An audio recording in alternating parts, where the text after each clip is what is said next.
Halo pemirsa Takalar TV, saya Fauzan, founder dari Steher. Kali ini saya akan berbagi tips dan sharing bagaimana cara membangun sebuah usaha dan mempertahankan sebuah usaha. Ada beberapa aspek yang harus kalian ketahui. Pertama, mental kalian. Kedua, strategi kalian. Ketiga, menjaga chemistry dengan karyawan. Keempat, digital marketing kalian karena kita berada di era digital. Poin pertama adalah mental. Kalian harus mempunyai mental keberanian. Ketika kalian membuka usaha, kalian harus mempunyai mental keberanian. Saya yakin dan percaya, rencana usaha kalian akan berjalan lancar ketika kalian mempunyai mental berani. Buang rasa takut kalian ketika kalian berpikir rugi. Kalian belum paham tentang manajemen. Buang itu semua. Intinya, buka saja, berani saja membuka sebuah usaha. Tapi ketika usaha kalian jalan, ingat, kalian harus evaluasi dan belajar terus. Tapi ingat juga, kalian harus mempunyai mental survive atau mental bertahan. Jangan selalu berpikiran masa bodoh. Apa yang saya maksud itu masa bodoh? Ketika usaha kalian lagi sepi atau usaha kalian tidak berjalan lancar atau gagal, jangan langsung mengambil kesimpulan, ini bukan rezekiku, saya tidak cocok di bidang usaha. Jangan mengambil kesimpulan seperti itu. Karena kalian harus garis bawahi, karena suatu usaha yang gagal bukan faktor rezeki, tapi faktor sistem kalian ada yang salah. Itu memang benar, setiap manusia mempunyai rezeki masing-masing, tapi harus dicari. Cara carinya gimana? Lakukan sebuah evaluasi. Ketika usaha kalian gagal, lakukan sebuah evaluasi. Apakah usaha kalian packagingnya kurang, atau lokasi kalian kurang tepat, atau jualan kalian yang kurang. Itu harus kalian yang lakukan evaluasi. Itu masalah mental. Kedua, kita masuk ke strategi. Strategi awal ketika membuat sebuah usaha adalah menentukan lokasi. Karena lokasi sangat penting menentukan sebuah pasar atau market kalian. Ketika usaha kalian berada di lokasi strategis atau lokasi nomor 1, segmentasi kalian pasti menengah ke atas atau grade A ke B.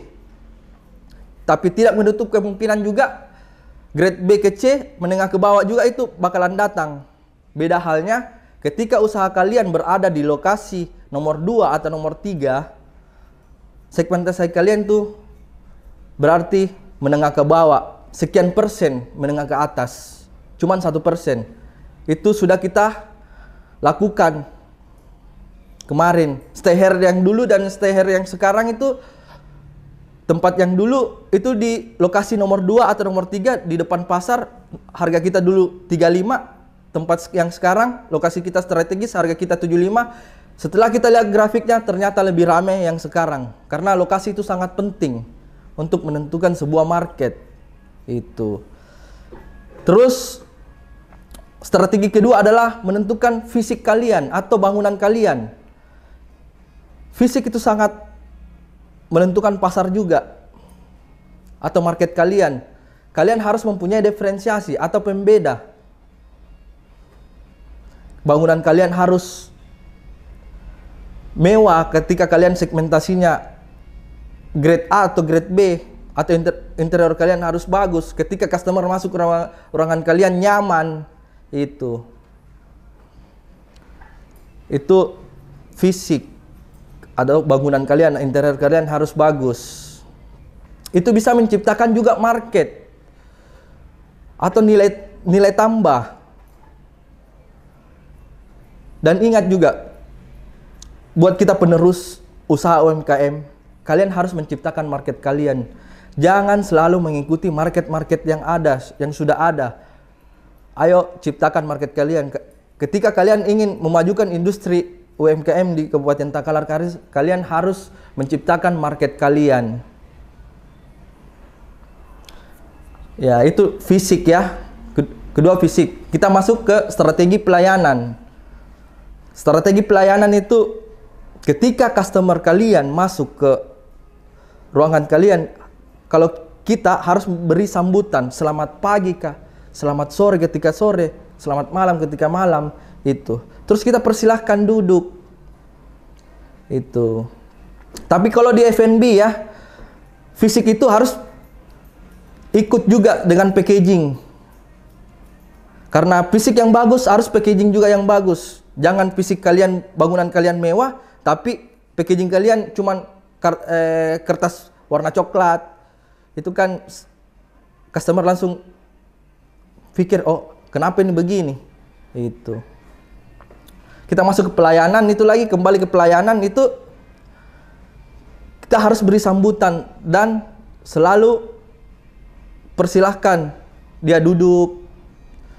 Ketika kita di pelayanan jasa, kita lebih utamakan itu edukasi ke customer, biar customer paham dan lebih pintar juga.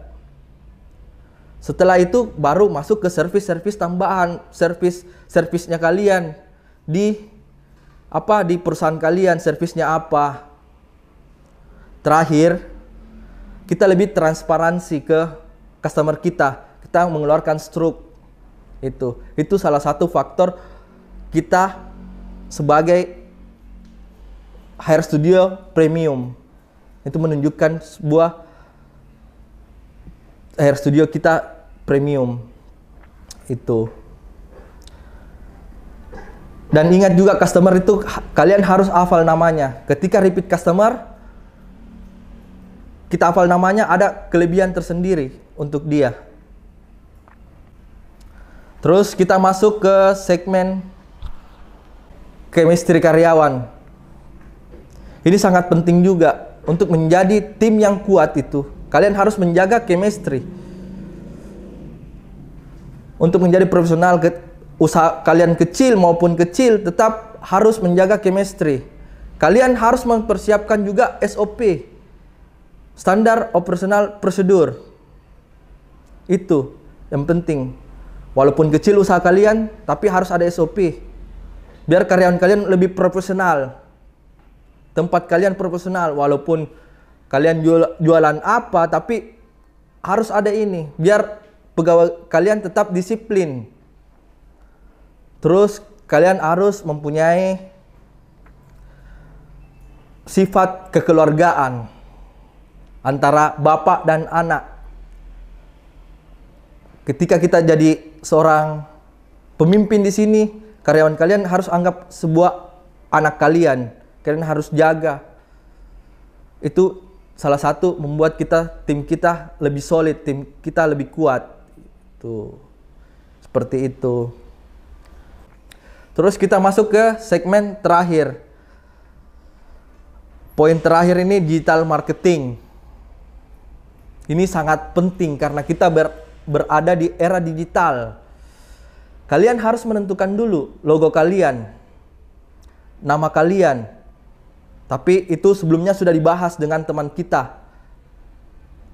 Ini setelah logo, kalian harus step kedua, kalian harus membuat Google Business. Ini Google Business biar tempat kalian ditahu, lokasi kalian ada di mana. Itu dulu, jangan langsung membuat sebuah Facebook, Twitter, Instagram. Itu dulu, Google Business dulu. Terus masuk ke email kalian. Email kalian, email company kalian. Ketika kalian menjalin sebuah kerjasama dengan perusahaan-perusahaan, itu kan lewat email. Itu lebih profesional. Itu menunjukkan perusahaan kalian lebih profesional. Nah, setelah itu baru kalian masuk ke Instagram dan lain-lainnya. Baik teman-teman, itu dari saya yang bisa saya sharing dan bisa saya bagi. Ambil sisi positifnya, buang sisi negatifnya. Saya tidak mengajar di sini, cuman sekedar sharing. Sekian dan terima kasih. Assalamualaikum warahmatullahi wabarakatuh.